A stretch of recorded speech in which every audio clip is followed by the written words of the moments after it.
Hello and welcome to ILTV's Israel Daily. I'm Aaron Porras, and coming up in today's newscast, the United Nations attempting to restore calm as ceasefire talks with Hamas following the 11 days conflict in May continue to stall. Meantime, Tel Aviv wins first place, but on the most expensive city on earth listing. And finally, the Miss Universe 2021 competition on the move. Contestants taking a tour of Jerusalem and learning about what Israel has to offer.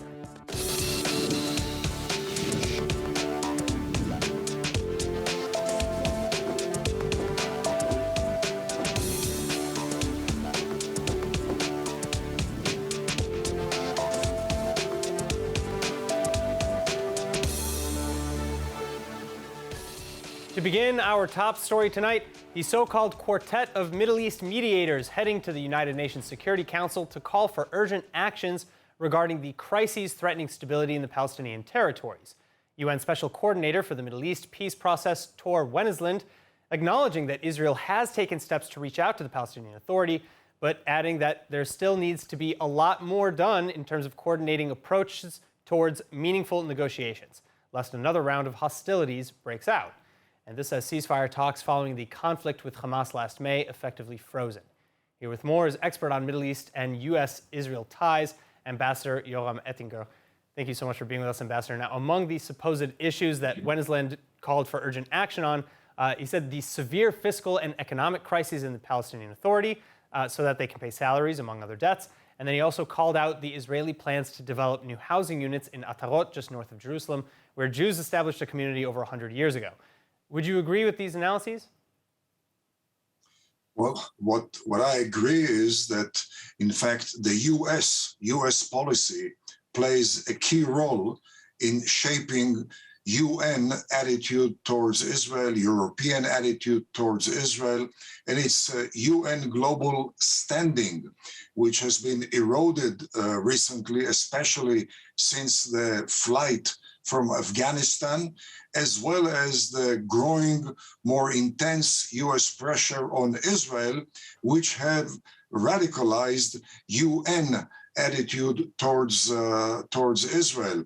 We're talking about U.S. policy, which is preoccupied with the Palestinian issue, irrespective of Middle East reality, irrespective of the recent peace accords, which were signed because they bypassed the Palestinian issue. We're talking about U.S. policy, which considers the UN a major partner and seeks common denominator with the UN, which once again emboldens the UN. We have seen the U.S. policy which draws moral equivalence, in fact, immoral moral equivalence between Israel, the most democratic, effective ally of the U.S. in the Middle East and beyond on the one hand, and the Palestinians, who were allies of Nazi Germany, allies of the Soviet bloc, allies of Ayatollah Khomeini, allies of North Korea, of Venezuela, of Cuba, major training ground or trainer of international terrorist organizations. And by approaching Israel and the Palestinians in the mode of moral equivalence, obviously, the U.S. administration radicalizes U.S. Palestinian position and, in fact, also intensifies Palestinian terrorism. Ambassador Yoram Ettinger, thank you so much for joining us. Thank you.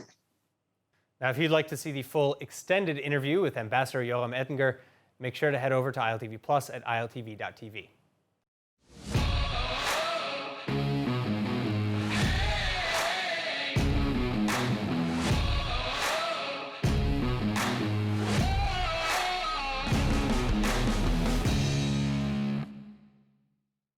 And now our final story tonight, offering a helping hand for the holidays to those in need of it most.